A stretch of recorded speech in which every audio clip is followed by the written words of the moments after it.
Ladies and gentlemen, we will now have an address by Mr.Dhruba Purkayastha. Shri Purkayastha is the India Director for Climate Policy Initiative, a global non-profit research and advisory institution working on sustainable finance and energy transition.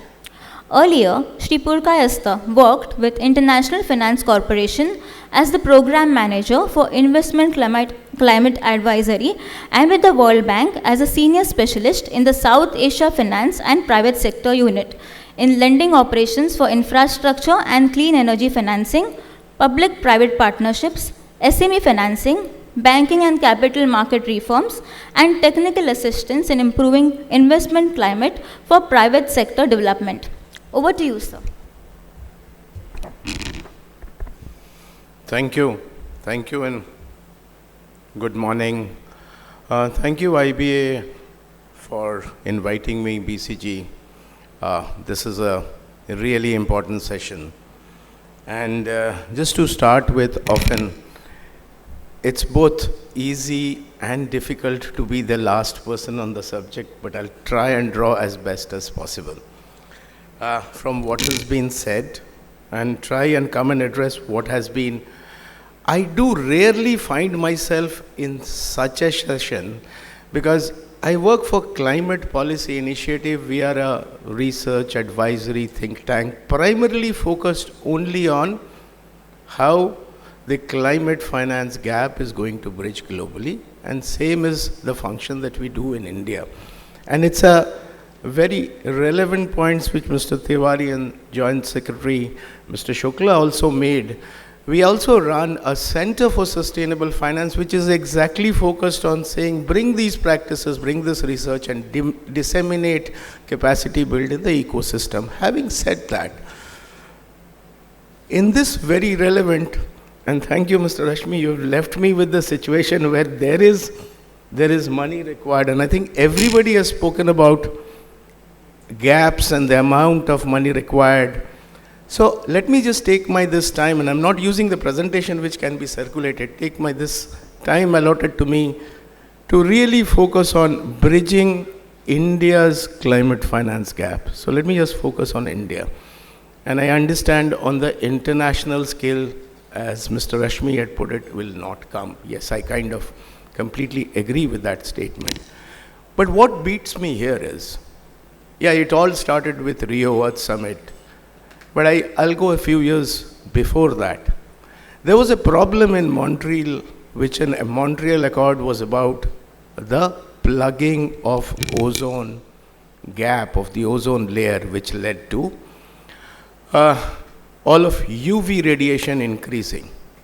Now, in that story, it was the refrigerants which were responsible, and all the refrigerants had to be changed from what CFCs were used. But at that point of time, the international fraternity paid the price to change it, and paid the price to change it all over the world. And this was just, and by the way, the ozone, that hole has been plugged today, or maybe even last 10 years ago.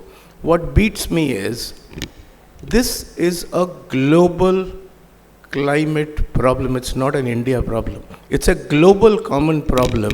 So why are we unable to get international finance come in? It's a problem that we are dealing with, which India has not created, which the global south has not created. It has been created by the global north.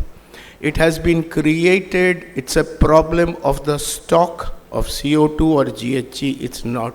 And when we have a stock, it's like saying that your carbon budget is 450 ppm, and we've already used up 50, and now we are trying to kind of reduce that 50 as to sort of fight over who is going to reduce how much. Now, in this story, that we see that we are trying to curb the flows to solve a problem which is already created, and there is money required for it. So therefore, there is international transactions required, and I can go to the extent of saying it is a case for climate equity, it's a case for reparation. Probably it's a case for reparation too, but the international fraternity has not been able to work out, and I kind of completely underscore that point, that this money is not going to come. Now let me come to the gap. What is the gap? India's gap, the numbers quoted 10 trillion over certain years. It actually is more or less the same what India put out in NDC then. 160 to 180, add adaptation to that, it will come to 200 to 20 billion per year. Even if you take what RBI is talking about now, 10 trillion before net zero. So we are talking about a order of magnitude of 200 billion per annum in terms of curbing this reaching net zero, which is the political goal stated. Where are we today? The world needs 3.5 trillion, and we track it globally. At CPI, Climate Policy Initiative, track it globally. So if we are in India at 50 billion versus 200, globally also it's the same. It's about 1.2 trillion versus 3.5 trillion required. So if the gap is 70% in India, the gap is 70% globally. So it's not a higher gap in India and that globally the investments are happening. That is not the case. One, that's an important point to note, that at times India is falling short. No, India is not falling short. Globally this is not happening. It's the same order of magnitude. Now, where is this coming from? So when I started saying this is the global gap and India gap are more or less the same by percentage. But what is the gap? The gap is measured by saying that there is NDC produced by the Ministry of Finance, it's the CFU unit within the DEA, and contributed by all others. This is a climate finance report which came out in 2020. I'll kind of refer to that because my session is on bridging the gap, and let me focus there. Now, this gap is saying I need to get there, so this much investment is required, but this much is happening in climate, which is mitigation, adaptation, co-benefits, all of it put together. The question that one needs to ask also, and which is now getting asked, is 200 billion possible? Is this possible? Is this a number which is possible? Can the world invest? Is the same for the world? Again, no different. The world is a 100 trillion economy, and now documented numbers are 5.9 trillion. So are you saying incremental 5% investment? In India, are we saying the government report talks about 5%, 5 to 6%? Is it incremental? If it is incremental, it is not possible. It is not possible. I'll explain why. Is it required and why is it not possible? Because India today, unless we do something to change things significantly, radically, I will talk in two parts. One is a macroeconomic issue. One is whether the banks are financing or not, which is about shifting the playing field towards green. And a lot of things was happening, and I don't want to repeat Managing Director Ashwini Tiwari, what he said. He said, and all of them are applicable. But let's look at the bigger picture. And what is the bigger picture? The bigger picture, we are a 3.5 trillion, 4 trillion economy. You have a savings rate, we have a savings rate of 30%. Out of which financial savings constitute just 12%. So we are talking about the money available intermediated through the banking system, because India is a banking system country, because banks go to NBFCs and direct markets maybe only 20% or even lesser.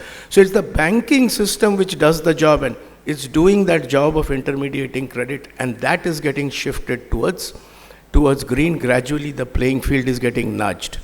But the point I'm trying to make here is, if you take 12% financial savings, and out of which your entire credit is going to the economy, and I think Mr. Ashwini Tiwari also alluded to the same problem, that it is not possible. It doesn't seem to be possible. Then what? Can India increase the incremental investment rate by another 5%? Which is what the number is appearing. Will you save something by sort of some transition? Yes, some energy consumption, energy savings, some mitigation through forests, etc. will happen. But this is a huge number. I think everybody on the panel alluded to this huge number. So let me come to this huge gap, that at one level, Now I'll address 2 points here. One, how can we improve international flows? Yes, there is a need to improve international flows, and again it is correct that 84%, by the way, of climate finance in India is domestic, and it's only 16%, as Mr. Rashmi rightly pointed to, it's only much lesser which comes from outside, and that to market. So there are 2 parts to the story. One is, will there be concessional finance for climate to India between bilateral? Completely in agreement doesn't look to be feasible. Government to government transfers, Article 6, looks unlikely. Has India adopted the path of sustainability in leadership? Yes, India has. So India has its own goals and therefore they have to be met. How can we improve international finance flows to India? One of the critical determinants is the credit rating of India as a sovereign rating. India is, in my view, it's not a triple B minus country, and I think enough and more things have been written about it. And what it does is, any capital coming, the cost goes up by 3%. Just because India is a triple B, it is not dependent on the project. Money crossing the border, it goes up by 250 to 300 basis points. The question is, how does that money, how is the cost of money going to get reduced so that what the banking system gets becomes a little more concessional and it goes forward. So that is one element of, and it's an international solution. Domestically, what can be done? Domestically, we're doing a lot of things actually in terms of priority sector lending, including, so there are 2 parts to the domestic intermediation too. There are green bonds, you'll have transition which is getting defined, there'll be transition bonds which, so green bonds are something like this, that it has to be used for A, B and C. But look, good cannot be enemy of the great. If I do transition and if steel industries reduces emissions and the house and the building sector reduces emissions, I can't be ostracized. So there also reduction in emissions, and which is again, the State Bank MD was talking about energy efficiency, is because these are transition elements and they also need, if you tag a green finance, there has to be a transition finance about it, which is not necessarily green, but does the same outcome as it is produced. So we hopefully will see some form of transition finance, and some committees around transition finance have been set up.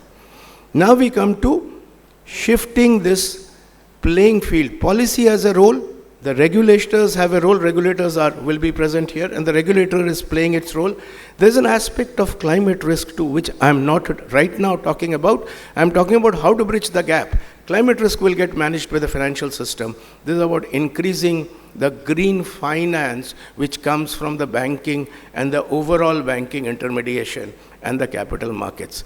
And there are green bonds, green instruments, there are SLR-led initiatives which can be done, there are sovereign, there is priority sector lending, there can be some form of subvention, there can be quotas which can be addressed, green deposits can be sort of exempt from, let's say, CRR, those of you who are bankers. So that's the incentivization for that to happen.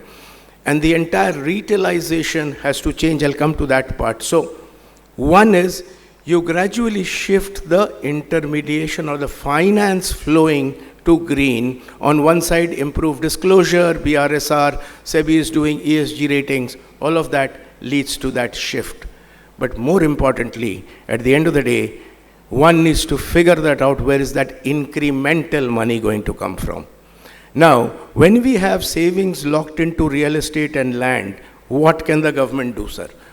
Therefore, what the real estate and gold locks in India's savings, and therefore, my first attempt is to financialize the savings so that more and more instruments happen, which means get into mutual funds, get into these instruments, get into bonds. And by the way, if you look at it today, if you want to buy your own country's bonds, you cannot.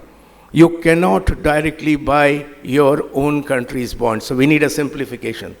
You may take a note. I cannot buy as a citizen my sovereign bonds. So that's, if I issue a sovereign bond, it cannot be bought by the citizen of India. This needs to change. 1. 2. This is financialization of savings is what I'm talking about, is about saving. Yes, it is growing. More and more people are getting into mutual funds. ESG funds are happening. This is one major part of trying to shift your savings away from real estate and gold. And then how do I unlock? What does have government can do is to unlock and monetize land and gold. And I talk of two things here. 2013-14, India launched two schemes. One was a sovereign gold bond scheme, one was gold monetization scheme. Whereas the sovereign gold bond scheme was a runaway success, the monetization scheme failed. I think there is a need to relook at the monetization scheme for green. You unlock locked-in capital and you make money available for it to be greened, for it to be green investment. It's almost like sovereign green bonds. The next thing is land monetization, because government has a significant amount of land. And why am I talking all this? Because your business as usual, as everybody said, these trillion numbers cannot be met in the current business as usual, because there is no, the investment rate cannot go up. So you cannot make those investment rates. And if money doesn't come from outside, that also needs to be facilitated for sure. But here is the last part of what I was saying is, there's a need to look at monetizing land by development, so that some models like SIR, DMIC, which was a special investment region, if that development, you can unlock the land values to public exchequer. It does not matter where the money is coming from. We always tend to think that it has to be the bank which has got to do it. The bank will do it if there is enough savings in it, and the bank gets the required return, risk-adjusted return for the capital. So leaving things to the financial system is not going to work. It is a classic case of a global public good failure. Therefore, it is a policy and a regulation that has to shift for this to happen, and the banking system will then follow. That's critical to get this part. The industries can play its part, and industry can play its part by its association. I think there is an initiative, and I have the creator of that initiative, Upendra Bhatt, sitting here as Sustainable Investment Forum, a small initiative of getting the industry together to therefore adopt and invest in green. Getting IBA is a great platform to get the banking system together to do that. So when you have capital markets and the banking system combining and committing that we will finance this gap, finance this climate finance gap. Finally, one last point. This India's shift or revised NDC is not very unattainable. It is attainable with a small tweaks of that 50% that we are talking, 45% reduction, because India has already met its NDC in 2019, essentially or 20. So meeting that NDC is not too much of a problem as far as the revised goals. But one important thing to be noted, there is a lifestyle for environment often called life. And I think this is a movement that needs to spread across in terms of responsible consumption, consumer behavior. And I think one of consumer behavior is also the savings behavior. What we have seen is, and again there was a discussion on this, is we are finding it difficult because people are asking for more. Now that is a behavior change that needs to happen through the LIFE program, not only on consumption of electricity or responsible consumption, maybe needs to shift our own financial behavior too, because that is the holistic element which will make an India grow, and it remains sustainable, equitable, inclusive. India is what we should aim for. Thank you.